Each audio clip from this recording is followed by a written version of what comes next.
الحمدللہ آج ہماری تلاوت کا آغاز 27ویں پارے سے قال فما خطبکم ایھا المرسلون۔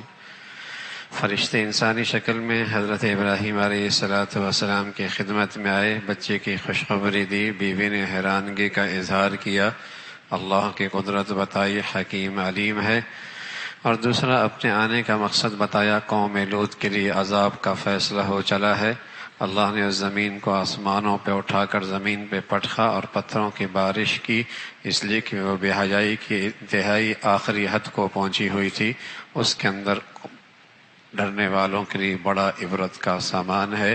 اور قوم عاد کا تذکرہ، قوم سمود کا تذکرہ، کس طریقے سے لمبی چوڑی قومیں، لیکن اللہ کی طرف سے جب پکڑی آئی تو ان کے کلیجے پھٹ گئے، چیخ نے ان کے اندر کا سارا نظام کو درم برم کر دیا۔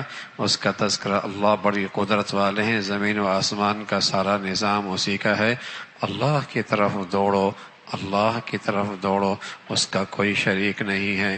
اللہ نے تمہیں اپنی بندگی کے لیے پیدا کیا ہے، انسان ہے یا جن ہے، ان کا پیدائش اور ان کی دنیا میں آنے کا مقصد کیا ہے کہ اللہ کو راضی کر لیں۔ وما خلقت الجن والانس الا لیعبدون۔ بھائی میں اور آپ اپنے اختیار سے نہیں آئے، اور سچی بات ہے اس دنیا میں جائیں گے تو اپنے اختیار سے نہیں جائیں گے، آئیں بھی اپنے اختیار سے نہیں ہیں، اور جانا بھی میرا اور آپ کا اپنے اختیار سے نہیں ہے۔ درمیان کی زندگی اپنے من چاہی کے گزارنا بڑی ہلاکت کی بات ہے۔ جس کے چاہنے سے آئے اور جس کے چاہنے سے جائیں گے، اس کی چاہت پہ زندگی گزارنے کا نام بندگی ہے، اور یہی انسان کی کامیابی اور فلاح ہے۔ اس اللہ نے اس انسان کو اپنی بندگی کے لیے، اپنی معرفت کے لیے پیدا فرمایا ہے۔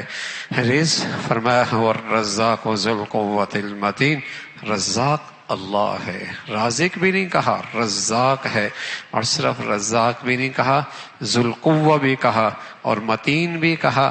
رزق کی بات آئی تو اتنا زوردار کلام اللہ نے کیا ہے۔ اللہ جانتے ہیں اس دور کے فتنوں سے کہ آج ہر فتنہ معیشت کے سواری پہ سوار ہو کے آ رہا ہے۔ آج ہر فتنہ معیشت کی سواری پہ سوار ہو کے آ رہا ہے۔ پوری اسلامی دنیا اگر کفر کی غلامیت کی زندگی گزار رہی ہے تو ہتھیار ایک ہی ہے، معیشت معیشت معیشت۔ اور دنیا کفر مسلمانوں کی دنیا میں جب آتی ہے تو یہی ہتھیار لے کے آتی ہے۔ اس کی بیٹیوں کی حیا گئی، نوجوانوں کا شباب گیا، مسلمانوں میں حلال کھانے کی تمیز اٹھی، پیچھے فتنہ ایک ہے، معیشت معیشت۔ کھائیں گے کہاں سے، اسٹیٹس کیسے رہے گا؟ اللہ نے کہا ہے ان اللہ هو الرزاق ذو القوة المتین، رزاق اللہ ہے۔ ساری دنیا اکٹھی ہو جائے تیرا لقمہ کم نہیں کر سکتی، اور ساری دنیا اکٹھی ہو جائے اور تیرا لقمہ بڑھا نہیں سکتی، رزاق اللہ ہے۔ تیرا کام ہے اپنی زندگی کے ہر نقشے میں دیکھ کہ اللہ کی چاہت کیا ہے، اللہ کی مرضی کیا ہے۔ تیرا کام یہ ہے اللہ اپنی زندگی کے ہر نقشے میں دیکھ اللہ کی مرضی کیا ہے، اللہ کی چاہت کیا ہے، اللہ کی پسند کیا ہے۔ تیرا کام یہ ہے، رزق تجھے اللہ عطا فرمائیں گے۔ پھر سورہ طور کا تذکرہ، 5 قسمیں کھائیں اللہ نے، اور پھر کہا ان عذاب ربک لواقع، اللہ کا عذاب آنے والا ہے۔ حضرت جبیر ابن مطعم مسلمان نہیں ہوئے، بدر کے قیدیوں کے سلسلے میں مدینہ منورہ آئے بات کرنے کے لیے۔ اللہ کے نبی یہی سورت مغرب کی نماز میں پڑھ رہے تھے۔ اپنا واقعہ وہ خود بتاتے ہیں کہ جب یہ کہا ان عذاب ربک لواقع تو میرا دل دہل گیا اور میں خوف زدہ ہو گیا۔ اللہ کے نبی نے نماز مکمل کی، میں خدمت میں حاضر ہو گیا، یا رسول اللہ مجھے کلمہ پڑھا دیجئے، یا رسول اللہ مجھے کلمہ پڑھا دیجئے۔ قرآن اپنی تاثیر رکھتا ہے۔ حضرت عمر ہیں گلیوں میں اپنی رعایا کا خیال رکھنے کے لیے رات کی تاریکی میں چکر لگا رہے، اندر سے تلاوت کی آواز آ رہی، کوئی کھڑے نماز میں یہ آیت پڑھ رہا، دل پہ ایسا اثر ہوا، دیوار پہ ٹیک لگا کر وہیں بیٹھ گئے، اور کئی دن تک اس کا اثر رہا طبیعت پر، اس کا اثر رہا طبیعت پر۔ قرآن اپنی تاثیر اور قوت رکھتا ہے۔ پھر فرمایا جنتی جنت میں ہوں گے اور اللہ کی نعمتوں پہ خوش ہوں گے، تکیے لگائے مسحریوں پہ بیٹھے مشروبات پیتے اور آپس میں ایک دوسرے سے بتکلف چھیناتے مشروبات کا استعمال، چھوٹے چھوٹے بچے موتیوں کی طرح چمکتے ان کے دائیں بائیں پھر رہے ہوں گے۔ فرمایا یہ کہیں گے آپس میں بات کرتے ہوئے ہم پر اللہ کا احسان ہوا اس لیے کہ ہم دنیا میں اپنے اللہ سے ڈرا کرتے تھے، ہم پر اللہ کا احسان ہوا اس لیے کہ ہم دنیا میں اللہ سے ڈرا کرتے تھے۔ اس کا تذکرہ فرمایا کیا تم خود ہی پیدا ہو گئے ہو یا یہ سب کچھ تم نے پیدا کیا ہے؟ اللہ پیدا کرنے والا ہے، سارا نظام و آسمان کا نظام اسی کے ہاتھ میں ہے۔ اپنے نبی سے تسلی ہے، اپنے نبی کے بارے میں فرمایا کہ آپ ان سے کوئی دنیا کا مفاد چاہتے ہیں، اے نبی صبر کیجئے۔ پھر سورہ نجم ہے جس میں اللہ کے نبی صلی اللہ علیہ وسلم کا وہ عظیم الشان معجزہ معراج کا آپ پہ جانا اور جبرائیل امین کو اصلی شکل میں دیکھنا، سدرۃ المنتہا تک پہنچنا، عرش معلی تک جانا اور ساتوں آسمانوں پر پھر جنت اور جہنم کا دیکھنا، وہ سارا منظر اس صورت میں جو اللہ نے آپ کو یہ غیر معمولی معجزہ عطا فرمایا اس کا تذکرہ فرمایا ہے۔ پھر فرمایا زمین و آسمان کا بادشاہ اکیلا اللہ ہے، اکیلا اللہ ہے اور اس کی قدرت کا تذکرہ، زندگی اور موت اسی کے ہاتھ میں ہے، دیتا بھی وہی ہے، لیتا بھی وہی ہے، زندہ بھی وہی کرتا ہے، موت بھی اسی کے فیصلے سے آتی ہے، اس کا تذکرہ۔ پھر قرآن کے بعد تم کس چیز کا تم اعتراف اور اقرار کرو گے، کس پہ ایمان لاؤ گے، اس کا تذکرہ۔ پھر سورہ قمر ہے، اللہ کے نبی کو اللہ نے ایک ایسا معجزہ دیا، مشرکین کہا کرتے تھے یہ جادو ہے، یہ جادوگر ہے اور زمین پر اس کا جادو چلتا ہے، اگر واقعی اللہ کا پیغمبر ہے تو آسمان کے 2 ٹکڑے کر کے دکھا دے۔ اللہ کے نبی نے اپنے اللہ سے فریاد کی اور انگلی سے یوں اشارہ کیا تو چاند 2 ٹکڑوں میں تقسیم ہو گیا، لیکن نہ ماننے والے نہ مانے، کہنے لگے عجیب ہے، دیکھو زمین پر بھی جادو کا اثر ہے اور اب تو اس کا جادو آسمانوں پہ بھی چلنے لگا ہے۔ ضد بڑی بلا ہے، تکبر بڑی بلا ہے، ضد بڑی بلا ہے، تکبر بڑی بلا ہے۔ اللہ کا پیغمبر ہیں اور اپنی آنکھوں سے یہ معجزہ دیکھ رہے، ہدایت نہ ملی۔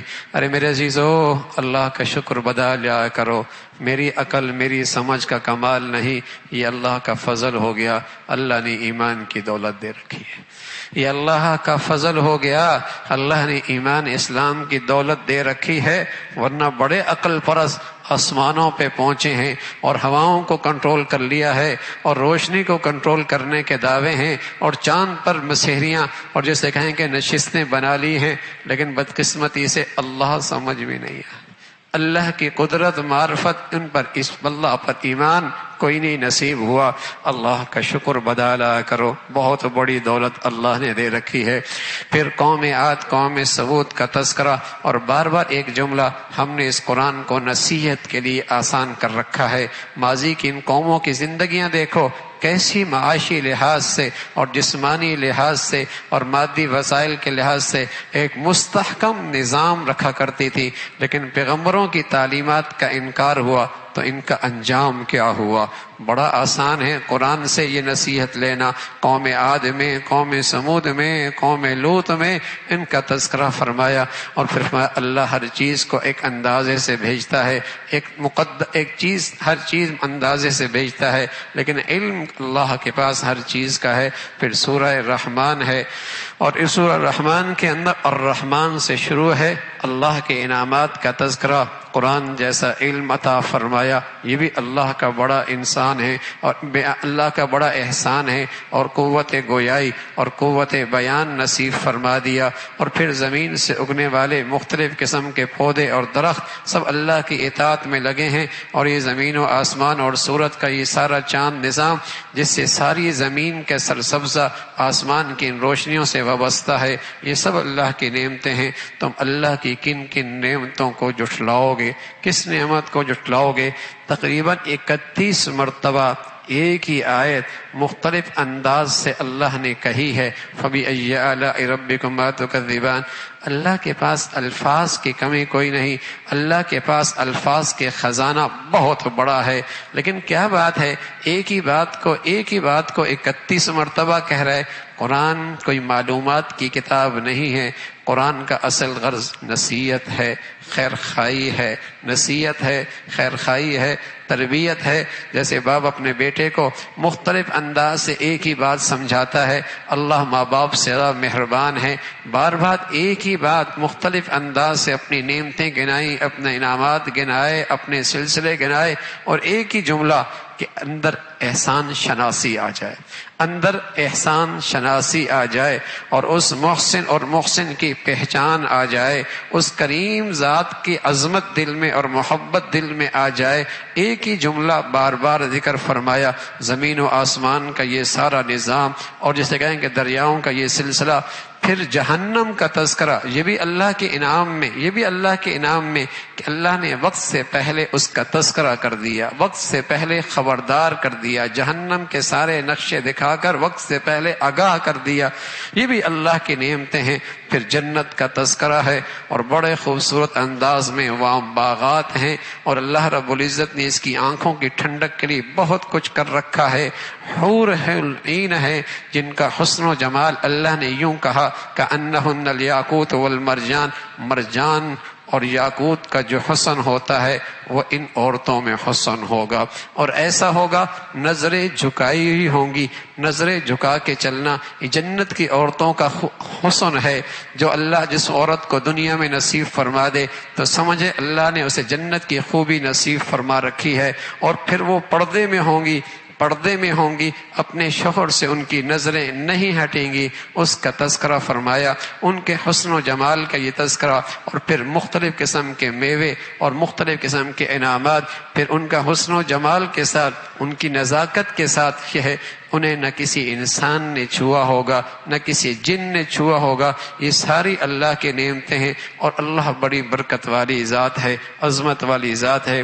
پھر سورہ واقعہ ہے، حضرت عبداللہ ابن مسعود رضی اللہ عنہ فرمایا کرتے تھے جو اس کو مغرب کے بعد پڑھنے کا اہتمام کرے زندگی میں فاقوں سے محفوظ ہو جائے گا، زندگی میں فاقوں سے محفوظ ہوگا۔ اس سورت کا اصل موضوع بھی مرنے کے بعد کی زندگی ہے، مرنے کے بعد کی زندگی ہے، کئی سارے واقعات کا تذکرہ۔ پھر انسانوں کے 3 گروہ اعمال کے لحاظ سے، اصحاب الیمین دائیں ہاتھ والے، جنہیں دائیں ہاتھ میں ان کے انعام کامیابی کا سرٹیفکیٹ اور کامیابی کا سند ملے گی، اور بائیں ہاتھ والے جو ہلاکت جن کا نشان ہوگا، اور سبقت لے جانے والے، نیکیوں میں آگے بڑھنے والے، اس کا تذکرہ۔ پھر جنت کی نعمتوں کا تذکرہ فرمایا۔ پھر نافرمان لوگ جہنم میں ہوں گے، آگ میں ہوں گے، اور یہ وہی تھے جو کہتے تھے مرنے کے بعد ہڈیاں بوسیدہ، پھر زندہ کیسا ہونا؟ فرمایا اللہ کی قدرت نہیں دیکھتے؟ تمہیں اللہ نے ایک قطرے سے پیدا کیا، پانی کی بوند سے پیدا کیا، زراعت کو نہیں دیکھتے؟ زمین کے اندر دانہ ڈالتے ہو، اور پھر اس کے اندر ہی اندر اللہ نظام چلاتا ہے، اور اسے ایک سلیقے سے پھاڑتا ہے، اور پھر سخت زمین سے اسے اوپر کرتا ہے، اور پھر اس کی کوم پر اوپر آ کر اس کے اندر مختلف قسم کے پھل اور مختلف قسم کے ذائقے اللہ ڈالتا ہے۔ آسمان سے بارش کون پیدا کرتا ہے؟ اللہ کی حمد و ثنا ہے۔ تمہارے اختیار میں کیا کچھ ہے؟ تمہاری آنکھوں کے سامنے ایک کی جان نکل رہی ہوتی ہے، کیا تم اس کی جان واپس کر سکتے ہو؟ کوئی نہیں کر سکتا۔ جو سانس ہے وہ ہے، جو جا رہا ہے واپس کوئی نہیں کر سکتا۔ اللہ کی حمد و ثنا اور تعریف ہے۔ پھر سورہ حدید ہے، ابتداء میں اللہ کی قدرت، اللہ کی بڑائی، اور پھر اللہ نے انہیں تعریف کی جو اللہ کے دین کی سربلندی حفاظت کے لیے اپنے مالوں کو خرچ کرتے ہیں، اور خاص اس وقت جب مسلمانوں کو اسلام کو مالوں کی ضرورت ہوئی اور انہوں نے خرچ کیا، ان کی اللہ نے خاص طور پہ فضیلت بیان فرمائی۔ اور راہ خدا میں خرچ کرنا ایسا ہے جیسے اللہ کو قرضہ دینا ہے، اور سبحان اللہ، اللہ کو قرضہ دینا یعنی اللہ کئی گنا بڑھا کے عطا فرما دیں گے۔ پھر اللہ رب العزت نے آخرت کا منظر نامہ ذکر فرمایا۔ ایمان والے اپنی ایمان کی روشنی سے آخرت کی ساری گھاٹیوں میں روشنی پاتے ہوئے آرام سے گزر رہے ہوں گے۔ منافق پیچھے سے آواز دیں گے، ٹھہرو ٹھہرو تمہاری روشنی سے ہم بھی فائدہ اٹھا لیں، تو ایمان والے کہیں گے یہ روشنی یہاں نہیں ملتی، اس روشنی کی جگہ دنیا تھی، لیکن تم دنیا کے اندر غافل تھے، بیچ میں پردہ حائل ہوگا، وہ جہنم کا ایندھن بنیں گے۔ پھر اللہ رب العزت نے فرمایا کیا ابھی وہ وقت نہیں آیا کہ تمہارے دل اللہ کی عظمت کے سامنے پس جائیں اور اللہ کی بات کا اثر لے لیں؟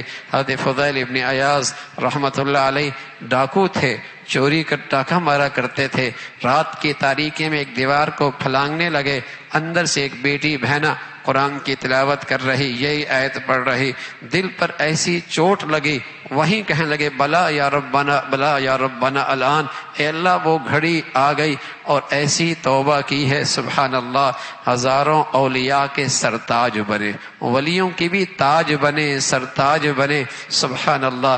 اللہ ہمیں بھی قرآن کا یہ تاثر اور یہ تاثیر نصیب فرما دے، اور ہماری زندگیوں کا رخ بھی اللہ کی پسند کے مطابق ہو جائے۔ پھر اللہ نے دنیا کی زندگی کی مثال دی، یہ تو ایسا ہی ہے، دیکھتے نہیں زمین کے اندر بیج ڈالتے ہو، پھر سبزہ ہوتا ہے، اور پھر اس کے اندر سے پھل، اس کے اندر سے دانے، اس کے اندر وہ پک جاتی، کھیتی پک جاتی ہے، اور پھر کاٹ دی جاتی ہے، اور پھر اس کا دانہ اور اس کا بھوسا الگ کر دیا جاتا ہے، پھر وہ میدان چٹیل میدان، پتہ نہیں یہاں کیا چیز اگائی گئی تھی۔ ایسے ہی انسان ہے، پیدا پھر شباب پھر بوڑھا، اور پھر ایک وقت تحت لوگوں کے دماغوں میں بالکل ہی بھول جاتا ہے۔ تو یہی انسانی زندگی ہے، جیسے اللہ رب العزت اس نظام کو بچاتے اور بناتے ہیں، ایسی انسان کا پیدا ہونا اور پھر مرنا اور پھر پیدا ہونا اس کا تذکرہ ہے۔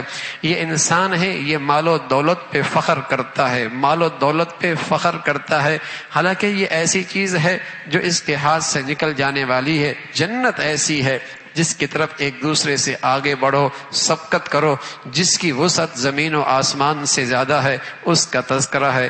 پھر تقدیر پر ایمان آدمی کو مایوسی سے بچاتی ہے اور ہمیشہ حوصلے کے ساتھ کام کرنے کی توفیق ملتی ہے۔ کوئی چیز مل جائے اتراؤ نہیں، کوئی چلی جائے زیادہ افسوس نہ کرو، اس لیے کہ دینے والا بھی اللہ ہے، لینے والا بھی اللہ ہے۔ تقدیر ہے، تقدیر پر ایمان آدمی کو مایوسی سے بچاتی ہے اور مسلسل جہد مسلسل پر اسے آمادہ کرتی ہے، حوصلہ اس کا بڑھتا ہے، اس کا تذکرہ۔